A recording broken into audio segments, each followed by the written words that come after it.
ಸರಿ, ಒಂದು ನಿಮಿಷ ಪ್ರಾರ್ಥನೆ ಮಾಡೋಣ. ಸ್ತೋತ್ರಕರ್ತನೆ, ಸ್ತೋತ್ರಪ್ಪ.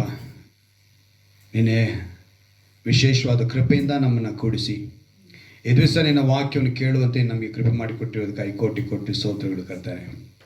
ನಿನ್ನ ವಾಕ್ಯಕ್ಕಾಗಿ ನಾವು ಬದುಕುವಂತೆ, ವಾಕ್ಯದಲ್ಲೇ ಜೀವಿಸುವಂತೆ, ನಾವು ವಾಕ್ಯಕ್ಕೆ ಗುಲಾಮರಾಗುವಂತೆ ಕೃಪೆ ಮಾಡಿಕೊಡಬೇಕೆಂದು ಯೇಸುವಿನ ನಾಮದಲ್ಲಿ ಪ್ರಾರ್ಥಿಸ್ತೇನೆ. ಆಮೆನ್. Hallelujah, hallelujah, hallelujah. ನಮ್ಮ ತಂದೆಯಾದ ದೇವರು ಬಹಳ ಪ್ರೀತಿ ನಮ್ಮ ಮೇಲೆ ಇಟ್ಟಿದ್ದಾರೆ. ಅದಕ್ಕೆ ಗುರುತೆ ಯೇಸು ಕ್ರಿಸ್ತನನ್ನು ಭೂಮಿ ಮೇಲೆ ಕಳಿಸಿರೋದು. ಹಲ್ಲೆಲೂಯಾ. ನೋಡಿ, ತಂದೆಯ ವ್ಯಕ್ತಿತ್ವನ ತಂದೆಯ ರೀತಿಯಲ್ಲೇ ನೋಡಬೇಕು, ಕುಮಾರನ ವ್ಯಕ್ತಿತ್ವನ ಕುಮಾರನ ರೀತಿಯಲ್ಲೇ ನೋಡಬೇಕು, ಪವಿತ್ರಾತ್ಮನ ವ್ಯಕ್ತಿತ್ವವನ್ನು ಪವಿತ್ರಾತ್ಮನ ವ್ಯಕ್ತಿತ್ವದಲ್ಲೇ ನೋಡಬೇಕು. ಮೂವರು ಒಬ್ಬರಾಗಿದ್ದರೂ ಕೂಡ ಆ ವ್ಯಕ್ತಿತ್ವ ಅನ್ನೋದಿದೆ ನೋಡಿ, ಬಹಳ ಮುಖ್ಯವಾದದ್ದು. ತಂದೆ ಸ್ಥಾನ ತಂದೆಗೆ, ತಾಯಿ ಸ್ಥಾನ ತಾಯಿಗೆ, ಮಕ್ಕಳ ಸ್ಥಾನ ಮಕ್ಕಳಿಗೆ ಅಂತ ಹೇಗೆ ನಮ್ಮನ್ನು ನಾವು ಕುಟುಂಬಗಳಲ್ಲಿ ನೋಡ್ತೀವೋ, ಹಾಗೆ ಈ ದೈವತ್ವದಲ್ಲಿ ಅವರು ಮೂರು ವ್ಯಕ್ತಿಗಳಾಗಿ ಅಲ್ಲ, ಮೂರು ವ್ಯಕ್ತಿತ್ವ. ಒಬ್ಬನೇ ದೇವರು ಮೂರು ವ್ಯಕ್ತಿತ್ವದಲ್ಲಿ, ಅವ್ರು ಮೂವರೂ ಒಂದೇ ಸಮಯದಲ್ಲಿ ಇರೋಕ್ಕೆ ಸಾಧ್ಯ. ಯಾಕಂದ್ರೆ ಅವ್ರ ದೇವರು. ಹಲ್ಲೆಲೂಯಾ. ಹೇಳಬೇಕು ಅಂತ ಹೇಳಿದ್ರೆ, ತಂದೆ ಇದ್ದಾಗ ಮಗ ಇರಲ್ಲ, ಮಗ ಇದ್ದಾಗ ಪವಿತ್ರಾತ್ಮ ಇರಲ್ಲ, ಅಲ್ಲ. ಮೂವರು ಕೂಡ ಒಂದೇ ಸಮಯದಲ್ಲಿ ನಿಂತ್ಕೊಳ್ಳೋದಕ್ಕೆ ಸಾಧ್ಯ. ಆದ್ರಿಂದನೇ ಅವರಿಗೆ ದೇವರು ಅಂತ ಹೇಳೋದು. ಹಲ್ಲೆಲೂಯಾ. ಆ ತಂದೆ ಪ್ರೀತಿ ಹೆಂಗಿದೆ ಅಂತ ಹೇಳಿದ್ರೆ, ಈ ಕ್ಷಣದವರೆಗೂ ನಮ್ಮನ್ನು ಕಾಪಾಡಿದ್ದಾರೆ ಅಂತ ಅರ್ಥ. ಹಲ್ಲೆಲೂಯಾ. ನೋಡಿ, ಈಗ ನಾವು ಈ ಕೀರ್ತನೆ ಓದಿದ್ವಲ್ಲ, ಈ ಇದರಲ್ಲೇ ಬಹಳ ವಿಷಯಗಳ ಆ ಪ್ರಭಾವ, ಆತನನ್ನು ಸ್ತುತಿಸುವುದು, ಕುತೂಹಲದಿಂದ ಇರಬೇಕು. ನೀರಿಲ್ಲದ ಒಣಗಿದ ಭೂಮಿಯಲ್ಲಿದ್ದವನು ನೀರಿಗಾಗಿಯೋ ಎಂಬಂತೆ ನನ್ನ ಆತ್ಮವು ನಿನಗಾಗಿ ಏನಂತ ಹೇಳ್ಬಿಡ್ತಾನೆ, ಆತುರಗೊಳ್ಳುತ್ತದೆ ಅಂತ ಹೇಳ್ತಾನೆ. ಆಗ ನಮ್ಮ ಹೃದಯ ಹೇಗೆ ಆತುರಗೊಳ್ಳಬೇಕು? ಯಾಕಂತ ಹೇಳಿದ್ರೆ ಆತನ ಪ್ರೀತಿ ಬಹಳವಾಗಿ ನಮ್ಮ ಮೇಲೆ ಇರೋದ್ರಿಂದ ಇಲ್ಲಿಗೆ ತಗೊಂಡು ಮಾಡಿದ್ದಾರೆ. ರೋಮಾಪುರದ ಪತ್ರಿಕೆಯಲ್ಲಿ ಒಂದು ಮಾತು ಬರೆಯಲ್ಪಟ್ಟಿದೆ. ರೋಮಾಪುರದವರಿಗೆ ಬರೆದ ಪತ್ರಿಕೆ 10ನೇ ಅಧ್ಯಾಯ, ಅದರಲ್ಲಿ ಒಂದು ಅದ್ಭುತವಾದ ಮಾತು ತೆಗೆದುಕೊಳ್ಳಿ, ನಾನು ಹೇಳ್ತೀನಿ. ಅದರಲ್ಲಿ ವಿಷಯಗಳನ್ನ ಒಂದು ನಿಮಗೆ ಹೇಳ್ಕೊಂಡು ಬರ್ತೀನಿ ನಾನು. ನೋಡಿ, ಅಪೊಸ್ತಲನಾದ ಪೌಲನು ಈ ರೋಮ ಪಟ್ಟಣಕ್ಕೆ ಬರೆಯುವಾಗ ಅವನೇನೊಂದು ಹೇಳ್ತಾನೆ ಅಂತ ಹೇಳಿದ್ರೆ, ಮೊದಲನೇ ವಾಕ್ಯದಲ್ಲಿ, ಸಹೋದರರೇ, ಇಸ್ರಾಯೇಲ್ಯರು ರಕ್ಷಣೆ ಹೊಂದಬೇಕೆಂಬುದೇ ನನ್ನ ಮನೋಭಿಲಾಷೆ. ಯಾರು ರಕ್ಷಣೆ ಹೊಂದಬೇಕಂತೆ? ಇಸ್ರಾಯೇಲ್. ಚೆನ್ನಾಗಿ ಅರ್ಥ ಮಾಡ್ಕೊಳ್ಳಿ. ಇದನ್ನು ಬರೆದಿದ್ದು ಮೊದಲನೇ ಶತಮಾನದಲ್ಲಿ. ಅರ್ಥ ಆಯ್ತಾ? ಒಂದು ಶತಮಾನಕ್ಕೆ ಎಷ್ಟು ವರ್ಷ ಅಲ್ವಾ? ಇವಾಗ 2000 ವರ್ಷ ತುಂಬೋಗಿದೆ. ಇದು 4 ಬಿಟ್ಬಿಡ್ಬೇಕು, 5 ಬಿಟ್ಬಿಡ್ಬೇಕು. ಅಲ್ಲಿಗೆ ಎಷ್ಟನೇ ವರ್ಷಕ್ಕೆ ನಾವು ಬಂದಿದ್ದೀವಿ ಅಂತ ಅರ್ಥ? ಎಷ್ಟನೇ ಶತಮಾನಕ್ಕೆ? 21,000 ವರ್ಷಕ್ಕೆ ಏನಾಯಿತು ಅಲ್ವಾ? 10. ಈಗ 2000, ಅಲ್ಲಿಗೆ 20 ಮುಗಿದು 21 ನಡೀತಾ ಇದೆ ಅಂತ ಅರ್ಥ. ಎಷ್ಟು? ಇದು 21ನೇ ಶತಮಾನ. ಅಲ್ಲಿಗೆ ಮೊದಲನೇ ಶತಮಾನದಲ್ಲೇ ಏನಂತ ಬರೀತಿದ್ದಾರೆ ಪೌಲನು? ರೋಮ ಪಟ್ಟಣಕ್ಕೆ ಬರೀತಾ ಇದ್ದಾರೆ. ಯಾಕಂದರೆ ರೋಮ ಪಟ್ಟಣದಲ್ಲೇ ತುಂಬ ಅಧಿಕವಾಗಿ ಕ್ರೈಸ್ತರಿಗೆ ಹಿಂಸೆ ನಡೀತಾ ಇತ್ತು. ಸಾಮಾನ್ಯವಾದವರೆಲ್ಲ ರೋಮನರು ಬಹಳ ಕಠಿಣವಾದವರು, ಒಂಥರ ಕ್ರೂರಿಗಳು. ಅವರಲ್ಲಿ ರಕ್ಷಣೆಯನ್ನು ಉಂಟು ಮಾಡಬೇಕಂತೇಳಿ ಅಲ್ಲಿಗೆ ಹೋಗಿ ಅಲ್ಲಿದ್ದುಕೊಂಡೇ ಇಸ್ರಾಯೇಲರ ರಕ್ಷಣೆ ಕುರಿತು ಪೌಲನಲ್ಲಿ ಹೇಳ್ತಿದ್ದಾನೆ. ಏನಂತ ಹೇಳ್ತಿದ್ದಾರೆ? ನನ್ನ ಮನೋಭಿಲಾಷೆಯು ದೇವರಿಗೆ ನಾನು ಮಾಡುವ ವಿಜ್ಞಾಪನೆಯೂ ಆಗಿದೆ. ಇವತ್ತಿಗೂ ನಮಗೆ ಭಕ್ತನ ದಾವೀದನಿಂದ ಹಿಡಿದು ಅನೇಕರು ಹೇಳ್ತಾರೆ, ಇಸ್ರಾಯೇಲ್ಯರ ಸೌಭಾಗ್ಯಕ್ಕಾಗಿ ನಾವೇನು ಮಾಡಬೇಕು? ಪ್ರಾರ್ಥಿಸಬೇಕು. ಇನ್ನೂ ರಕ್ಷಣೆ ಹೊಂದಿಲ್ಲ ಅವರು. ನೀನು ನಾನು ರಕ್ಷಣೆ ಹೊಂದಿದ್ದಿ, ಕೋಟಿ ಕೊಟ್ಟರು ಯಾರು ಈ ಥರ ಭಾಗ್ಯ ಕೊಡಲ್ಲ. ಹಲ್ಲೆಲೂಯಾ. ಇದಕ್ಕಿಂತ ಶ್ರೇಷ್ಠವಾದದ್ದು ಒಂದೂ ಇಲ್ಲ. ಈ ಒಂದು ಭಾಗ್ಯವನ್ನು ಕೊಟ್ಟಿರುವಂಥ ದೇವರ ಬಳಿ ಬಂದಿರುವಂಥ ನಮಗೆ ನೋಡಿ, ನಾವು ತಿಳ್ಕೋಬೇಕು. ಇಲ್ಲಿ 9ನೇ ವಾಕ್ಯ ಹೇಳಿದೆ, ಅದೇನೆಂದರೆ, ನೀನು ಯೇಸುವನ್ನೇ ಕರ್ತನೆಂದು ಬಾಯಿಂದ ಅರಿಕೆ ಮಾಡಿಕೊಂಡು ದೇವರು ಆತನನ್ನು ಸತ್ತವಳಿಂದ ಎಬ್ಬಿಸಿದನೆಂದು. ದೇವರು ಅಂದರೆ ತಂದೆಯಾದ ದೇವರು. ದೇವರು ಅಂತ ಹೇಳುವಾಗಲ್ಲ, ಗಮನದಲ್ಲಿ ಇಟ್ಕೊಳ್ಬೇಕು. ಯಾರನ್ನ ಕುರಿತು ಹೇಳಲ್ಪಟ್ಟಿದೆ? ತಂದೆಯಾದ ದೇವರ ಕುರಿತು ಹೇಳಲ್ಪಡ್ತಾ ಇದೆ. ದೇವರು ಆತನನ್ನು ಸತ್ತವರೊಳಗಿಂದ ಎಬ್ಬಿಸಿದಲ್ಲಿ, ದೇವರು ಅನ್ನುವಾಗ ತಂದೆಯಾದ ದೇವರು, ಆತನು ಅನ್ನುವಾಗ ಕುಮಾರನಾದ ಯೇಸು ಕ್ರಿಸ್ತನನ್ನು ಹೇಳಿ ಅವ್ರು ಹೇಳ್ತಾರೆ, ಸತ್ತವರೊಳಗಿಂದ ಎಬ್ಬಿಸಿದನೆಂದು ಹೃದಯದಿಂದ ನಂಬಿದರೆ. ಎಲ್ಲಿ ನಂಬಬೇಕು? ಹೃದಯದಿಂದ ನಂಬಿದರೆ ನಿನಗೆ ರಕ್ಷಣೆ ಆಗುವುದು ಎಂಬುದೇ. ಈ ಮಾತನ್ನ ಇಸ್ರಾಯೇಲರು ನಂಬಲಿಲ್ಲ. ಇನ್ನೂ ಮೆಸ್ಸಿಯ ನಮಗೋಸ್ಕರ ಬರ್ತಾರೆ ಅಂತೇಳಿ ಕಾಯ್ತಾವೆ. ಸೊ ನಂಬಿದಂಥ ನಾವುಗಳು ಭಾಗ್ಯವಂತರು. ಹಲ್ಲೆಲೂಯಾ. ನಮಗೆ ಹೃದಯದಿಂದ ನಂಬುವುದರ ಮೂಲಕ ನೀತಿ ದೊರಕುತ್ತದೆ, ಬಾಯಿಂದ ಅರಿಕೆ ಮಾಡುವುದರ ಮೂಲಕ ರಕ್ಷಣೆ, ಒಂದು ಕಾಪಾಡುವಿಕೆ. ಸೊ ಈ ಕಾಪಾಡುವಿಕೆ ನಮಗೆ ಬಂದ್ಬಿಡ್ತು, ರಕ್ಷಣೆ ನಮಗೆ ಉಂಟಾಯಿತು. ಈಗ ಇಸ್ರಾಯೇಲರಿಗೆ ಆ ರಕ್ಷಣೆ ಉಂಟಾಗಿಲ್ಲ, ಆ ಕಾಪಾಡುವಿಕೆ ಇಲ್ಲ. ಆದರೂ ಕೂಡ ದೇವರು ಅವ್ರ ಮೇಲೆ ಪ್ರೀತಿನಿಟ್ಟು ಎಲ್ಲ ಪ್ರಪಂಚದಲ್ಲಿರುವಂಥ ಎಲ್ಲ ದೇಶಗಳಿಗಿಂತ ಜ್ಞಾನವುಳ್ಳ ದೇಶದಾಗಿ, ಬಲಿಷ್ಠ ದೇಶವಾಗಿ, ಒಂದು ತಂತ್ರಜ್ಞಾನದಲ್ಲೂ ಕೂಡ, ಆರ್ಥಿಕತೆಯಲ್ಲೂ ಕೂಡ ಅದನ್ನೇನು ಮಾಡಿ ಇಟ್ಟಿದ್ದಾರೆ? ಆಶೀರ್ವಾದವಾಗಿ ಇಟ್ಟಿದ್ದಾರೆ, ಉನ್ನತ ಸ್ಥಾನದಲ್ಲೇ ಇಟ್ಟಿದ್ದಾರೆ. ಇವತ್ತು ಇಡೀ ಪ್ರಪಂಚ ಪೂರ್ತಿಯಾಗಿ ತಾವು ಬಳಸುವಂಥ ಯಾವುದೇ ಕೂಡ ಆಗಲಿ, ಅದು ಅಲ್ಲಿಂದ ಬಂದಿದೆ. ವಿಜ್ಞಾನಿಗಳಾಗ್ಬೋದು, ಒಂದು ವಸ್ತು ಆಗ್ಬೋದು. ಅಂಥ ಒಂದು ಕೃಪೆನ ಆ ದೇಶಕ್ಕೆ ದೇವರು ಇಟ್ಬಿಟ್ಟಿದ್ದಾರೆ. ಯಾಕಂದರೆ ಮಾತು ಕೊಟ್ಟಂಥ ದೇವನು, ವಾಗ್ದಾನ ಮಾಡಿದ ಆತನು, ನಮಗೆ ವಾಗ್ದಾನದಲ್ಲೇ ಹಾಕಿದ್ದೀನಿ, ವಾಗ್ದಾನ ಮಾಡಿದ ಆತನು ನಂಬಿಗಸ್ತನು, ಏಸು ಅಂತ ಹಾಕಿದ್ದೀನಿ. ಏನಕ್ಕೆ ಅಂತ ಹೇಳಿದ್ರೆ ಅವ್ರು ನಂಬಿಗಸ್ತನಾಗಿದ್ದಾರೆ. ಅವ್ರು ಹೇಳ್ಬಿಟ್ರು, ಯಾಕೋಬ್ ಏನಂತ ಹೇಳಿದ್ರು, ಇನ್ನು ಮುಂದೆ ನೀನು ಯಾಕೋಬನಿಂದ ಕರೆಯಲ್ಪಡುವುದಿಲ್ಲ, ಇಸ್ರಾಯೇಲೆಂದು. ಇಸ್ರಾಯೇಲ್ ಅಂದ್ರೆ ಏನಷ್ಟಂದ್ರೆ ನನಗೆ ಇಷ್ಟ ಅಂತ ಅರ್ಥ, ದೇವರಿಗೆ ಇಷ್ಟ ಅಂತ. ಸೊ ನಾವು ಆತ್ಮಿಕ ಇಸ್ರಾಯೇಲರು, ನಾವು ಆತನಿಗೆ ಇಷ್ಟ, ನಿಜವಾದ ಇಸ್ರಾಯೇಲರು ಕೂಡ ಆತನಿಗೆ ಇಷ್ಟ. ಈಗ ವಾಕ್ಯದಲ್ಲಿ ಇರುವಂಥ ನಾವು, ಆತ್ಮಿಕತೆಯಲ್ಲಿ ನಾವು ಕೂಡ ಇಸ್ರಾಯೇಲರಾಗಿ ಬದಲಾಗ್ತಾ ಹೋಗಬೇಕು. ಒಂದೊಂದು ದಿನ ಒಂದೊಂದು ಹೆಜ್ಜೆ ನಮ್ಮ ಮೇಲೆ ಹೋಗ್ತಾನೆ ಇರಬೇಕು. ಈಗ ರಕ್ಷಣೆ ನಮಗಾಗೋಗಿದೆ, ನಮಗೆ ಕಾಪಾಡ್ತಾ ಇದ್ದಾರೆ. ಈಗ ನಾವೇನು ಮಾಡಬೇಕು ಅಂತ ಹೇಳಿದ್ರೆ, 1 ಕೊರಿಂಥದಲ್ಲಿ ನಾನು ಇದನ್ನು ಆವಾಗವ ನಿಮ್ಗೆ ನೆನಪಿಗೆ ತರ್ತಾ ಇರ್ತೀನಿ. 15ನೇ ಅಧ್ಯಾಯದಲ್ಲಿ ಒಂದು ಮಾತು ಬರೆಯಲ್ಪಟ್ಟಿದೆ. ಅದಕ್ಕೇನೆ ಆ ವಾಕ್ಯಗಳು 5ನೇ ಅಧ್ಯಾಯ 15ನೇ ವಾಕ್ಯ, 1 ಕೊರಿಂಥದವರೆಗೆ 5ನೇ ಅಧ್ಯಾಯದಲ್ಲಿ 2 ಕೊರಿಂಥ 5ನೇ ಅಧ್ಯಾಯ 15ನೇ ವಾಕ್ಯ. ಇದು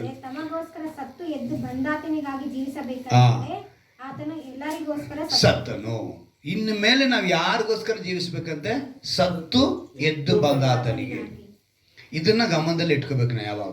ನಾನು ಯಾವಾಗಲೂ ಇದನ್ನ ನೆನೆಸ್ಕೊಳ್ತಾ ಇರ್ತೀನಿ. ನಾನು ಇನ್ನು ಬದುಕ್ತಾ ಇರೋದು ಯಾರಿಗೋಸ್ಕರ? ನನಗೋಸ್ಕರ ಸತ್ತು ಎದ್ದು ಬಂದಾತ, ಆತನಿಗೋಸ್ಕರ ನಾವೇನು ಮಾಡಬೇಕು? ಜೀವಿಸಬೇಕು. ಈಗ ನಮ್ಮ ಬದುಕೆ ಅನ್ನೋದು ಅದಕ್ಕೋಸ್ಕರನೇ, ನಾವು ರಕ್ಷಣೆ ಹೊಂದಿರೋದು ಅದಕ್ಕೋಸ್ಕರನೇ, ದೇವರು ನಮ್ಮನ್ನು ಕಾಪಾಡಿದ್ದು ಅದಕ್ಕೋಸ್ಕರನೇ, ಇಸ್ರಾಯೇಲರಿಗೆ ರಕ್ಷಣೆ ಆಗಬೇಕು ಅಂತ ಪೌಲನು ಹೇಳ್ತಾ ಇರೋದು ಅದಕ್ಕೋಸ್ಕರನೇ. ಸೊ ನಾವು ತಿಳಿದಿರುವಂಥ ನಾವೇನು ಮಾಡಬೇಕು? ಅದಕ್ಕೋಸ್ಕರ ಬದುಕಬೇಕು. ಈಗ ನೋಡಿ, ಪ್ರಕಟಣೆಯಲ್ಲಿ ಒಂದು ಮಾತು ಬರೆಯಲ್ಪಡ್ತಾ ಇದೆ. 3ನೇ ಅಧ್ಯಾಯದಲ್ಲಿ, ಪ್ರಕಟಣೆಯ ಗ್ರಂಥದಲ್ಲಿ 3ನೇ ಅಧ್ಯಾಯದಲ್ಲಿ ಒಂದು ಮಾತು ಬರೆಯಲ್ಪಡ್ತಾ ಇದೆ. ಇವತ್ತು ಮನುಷ್ಯ ಹೇಗಿದ್ದಾನೆ ಅಂತ ಹೇಳಿದ್ರೆ, ನಾನು ಜೀವಿಸ್ತಾ ಇದ್ದೀನಿ ಅಂತದೇನಂತೆ, ಆದರೆ ಅವನು ಸತ್ತವನಾಗಿದ್ದಾನಂತೆ. ವಾಕ್ಯ ಹೇಳ್ತಾ ಇದೆ ಆ ಥರ. ನೋಡಿ, 3ನೇ ಅಧ್ಯಾಯ ಪ್ರಕಟಣೆಯಲ್ಲಿ 1ನೇ ವಾಕ್ಯ, ಇದು ಸಾರ್ದಿಸ್ನಲ್ಲಿರುವ ಸಭೆಗೆ ಹೇಳ್ತಿದ್ದಾರೆ. ದೇವರು 7 ಆತ್ಮಗಳು 7 ನಕ್ಷತ್ರ ಉಳ್ಳಾತನು ಹೇಳುವುದೇನೆಂದರೆ, ನಿನ್ನ ಕೃತ್ಯಗಳನ್ನು ಬಲ್ಲೆನು, ಜೀವಿಸುವವನು ಎಂದು ಹೆಸರು ನಿನಗಿದ್ದರೂ ಸತ್ತವನಾಗಿದ್ದಿ. ಏನಂತ ಇದೆ? ನಾವಿದೆ ಜೀವಿಸುವನು ಅಂತ ಹೇಳ್ಕೊಳ್ತಾ ಇದ್ದೀವಿ, ಆದ್ರೆ ನಾವೇನಾಗಿದ್ದೀವಿ ಅಂತೆ ಅಂದರೆ ಆತ್ಮೀಕತೆಯಲ್ಲಿ ಸತ್ತು ಹೋಗ್ತಾ ಇದ್ದೀವಿ. ಮನುಷ್ಯ ದೇಹ ಜೀವಂತವಾಗೇ ಇದೆ, ಆದರೆ ಆತ್ಮಿಕತೆಯಲ್ಲಿ ಏನಾಗ್ತಾ ಇದ್ದಾನೆ? ಅವನು ಸತ್ತೋದಾಗಿದ್ದಾನೆ.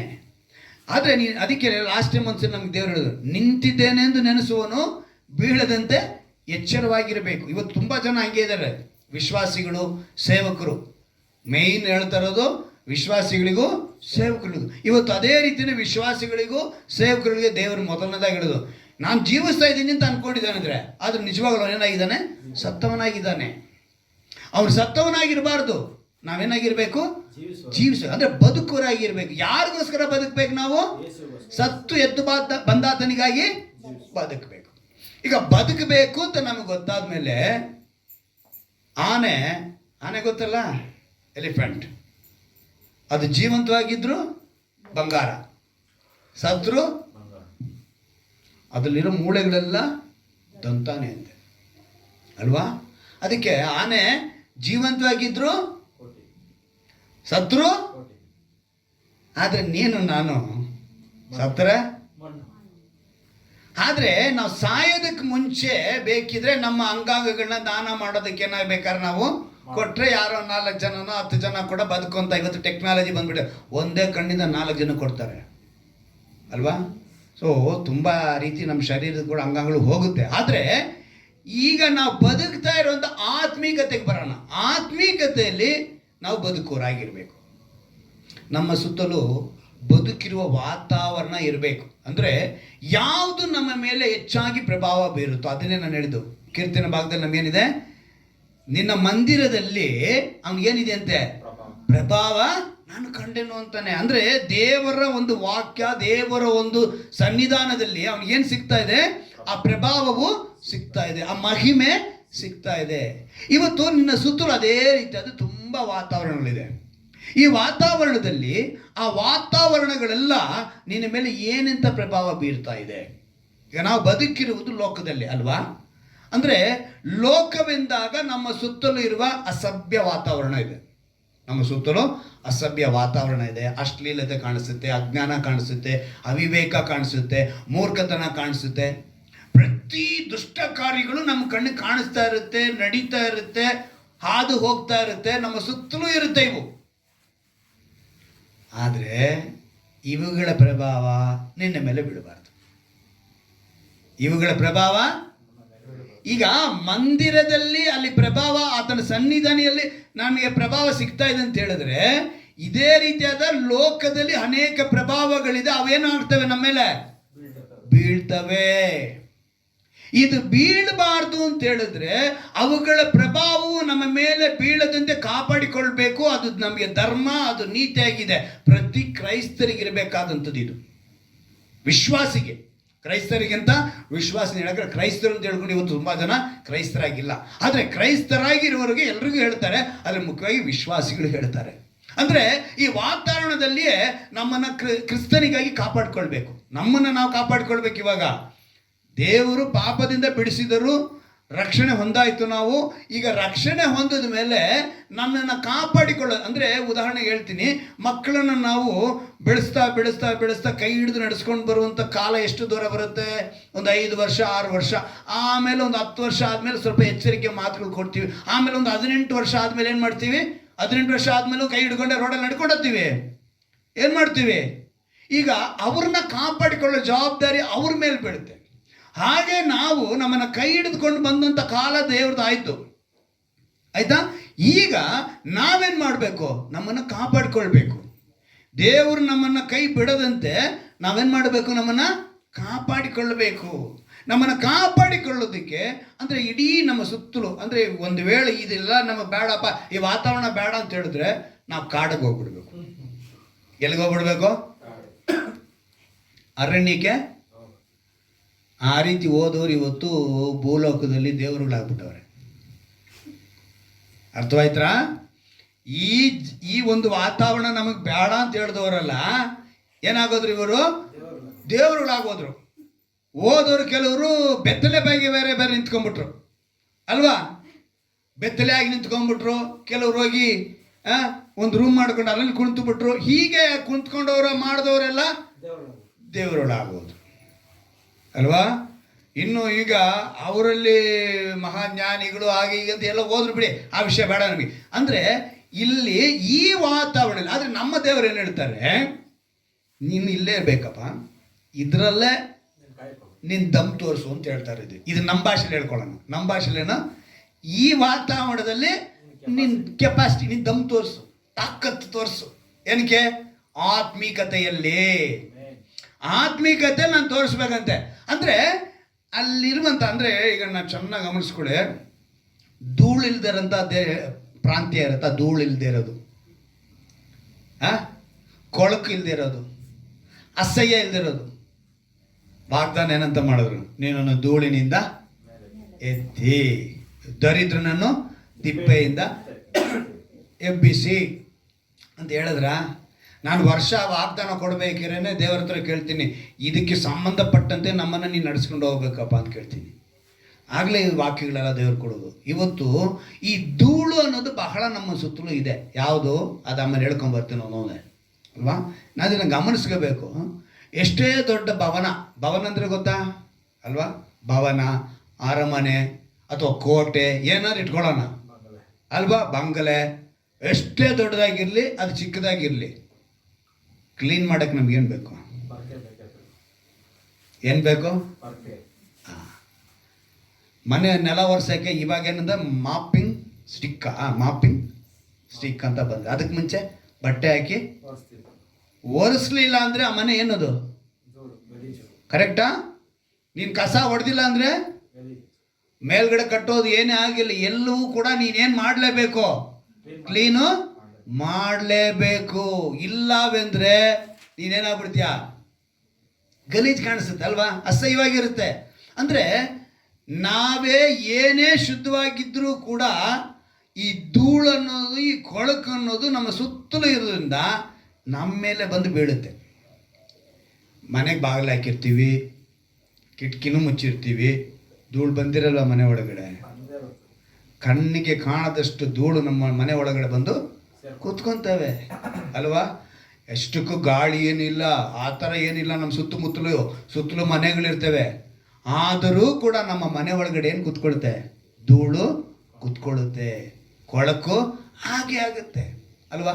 ಅವಾಗ ದೇವರ ಮಾತು ನನಗೆ ಪ್ರಕಟಣೆಯಲ್ಲಿ ಇರೋದನ್ನ ನೆನಪಿಗೆ ಬಂತು. 21ನೇ ಅಧ್ಯಾಯದಲ್ಲಿ, ಕೊನೆಯ ಅಧ್ಯಾಯದಲ್ಲಿ ಒಂದು ಮಾತು ಬರೀತಾರೆ, 22ನೇ ಅಧ್ಯಾಯದಲ್ಲಿ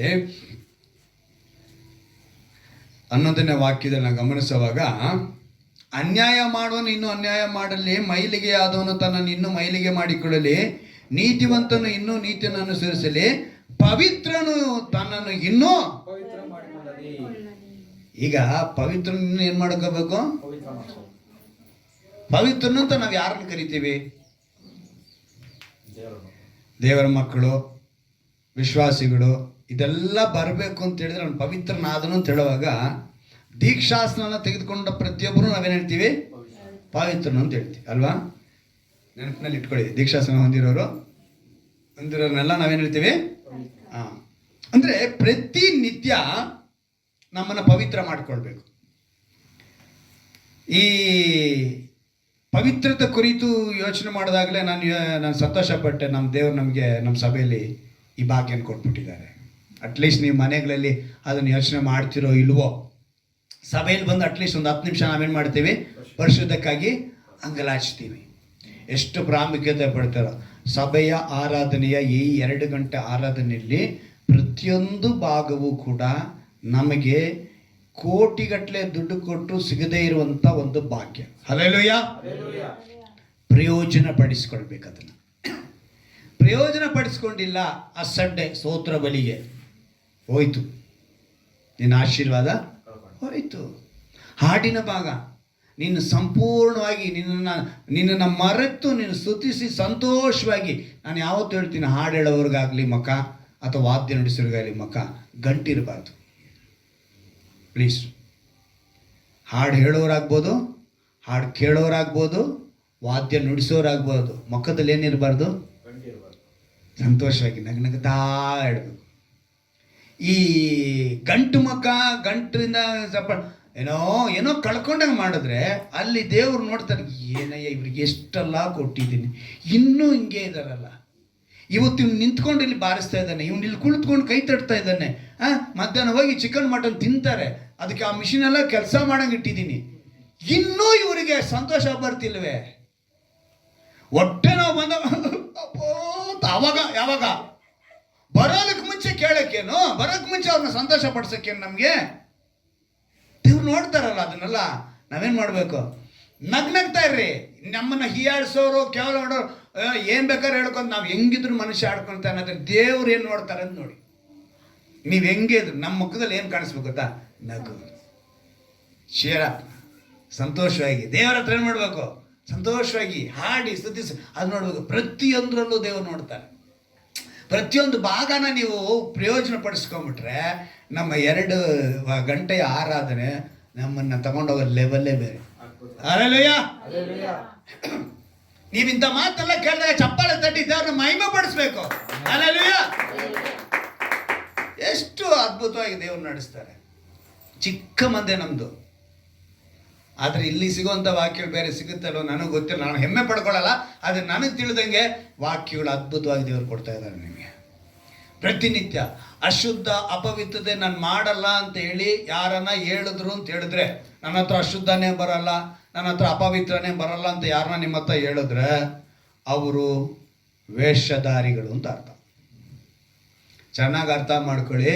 ದೀಕ್ಷಾ ಸ್ನಾನ ಹೊಂದಾಗಿನಿಂದ ನನ್ನ ಪಾಪ ಅನ್ನೋದು ನನ್ನ ಕಣ್ಣಿಗೆ ಬಿದ್ದಿಲ್ಲ ಅಂತ ಹೇಳ್ದ ಅಂತ ಇಟ್ಕೊಳ್ಳಿ, ಅವನು ಯಾರು ಅಂತ ಹೇಳಿದ್ರೆ ಸುಳ್ಳುಗಾರ, ವೇಷಧಾರಿ.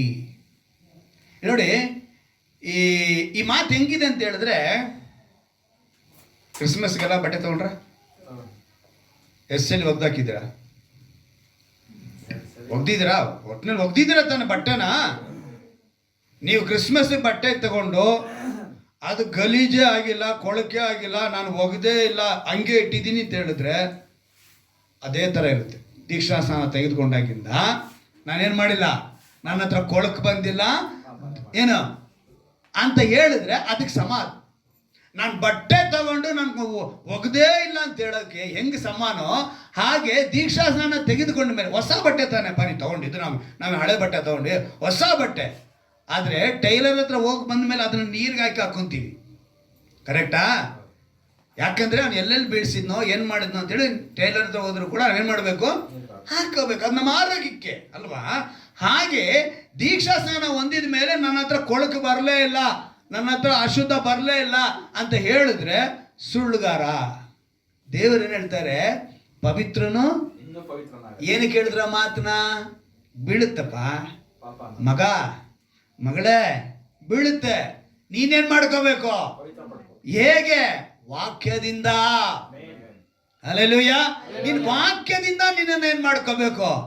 ಪ್ರತಿನಿತ್ಯ ಪ್ರತಿ ಕ್ಷಣ ನಿನ್ನನ್ನ ನೀನೇನ್ ಮಾಡ್ಕೋಬೇಕು? ಕಾಪಾಡ್ಕೊಳ್ಬೇಕು. ನೀನು ಅದಕ್ಕಾಗಿನೇ ಅವ್ರು ಕರೆಯಲ್ಪಟ್ಟಿದ್ದು. ಇಜ್ಜಲಲ್ಲಿ ಕೂಡ ಬಿದ್ದೆ, ನನ್ನ ಬಟ್ಟೆ ಗಲೀಜಾಗಿಲ್ಲ, ನಾನು ರೋಡಲ್ಲಿ ಹೋದೆ ಎಲ್ಲೂ ಧೂಳು ಕೂಡ ನನ್ನ ಅಂಟ್ಲಿಲ್ಲ ಅಂತ ಹೇಳೋ ಮುಟ್ಟಾಳ ಹೇಗಿದನೋ ಹಾಗೆ ದೀಕ್ಷಾ ಸ್ನಾನ ತೆಗೆದುಕೊಂಡ ಮೇಲೆ ನನ್ನ ಹತ್ರ ಕೊಳಕು ಬರಲಿಲ್ಲ, ನನ್ನ ಹತ್ರ ಅಶುದ್ಧ ಬರಲಿಲ್ಲ ಅಂತ ಹೇಳೋನು ಮುಟ್ಟಾಳ ಆಗ್ತಾನೆ. ದೇವರ ವಾಕ್ಯನ ಸರಿಯಾಗಿ ಅರ್ಥ ಮಾಡ್ಕೋಬೇಕು ಅಲ್ವಾ? ಪ್ರಕಟಣೆಯಲ್ಲೇ ನಾನು ಇನ್ನೊಂದು ಮಾತು ನಿಮ್ಗೆ ತಿಳಿಸ್ತೀನಿ. 3ನೇ ಅಧ್ಯಾಯ ತೆಗೆದುಕೊಳ್ಳಿ. ಪ್ರಕಟಣೆಯಲ್ಲೇ 3ನೇ ಅಧ್ಯಾಯ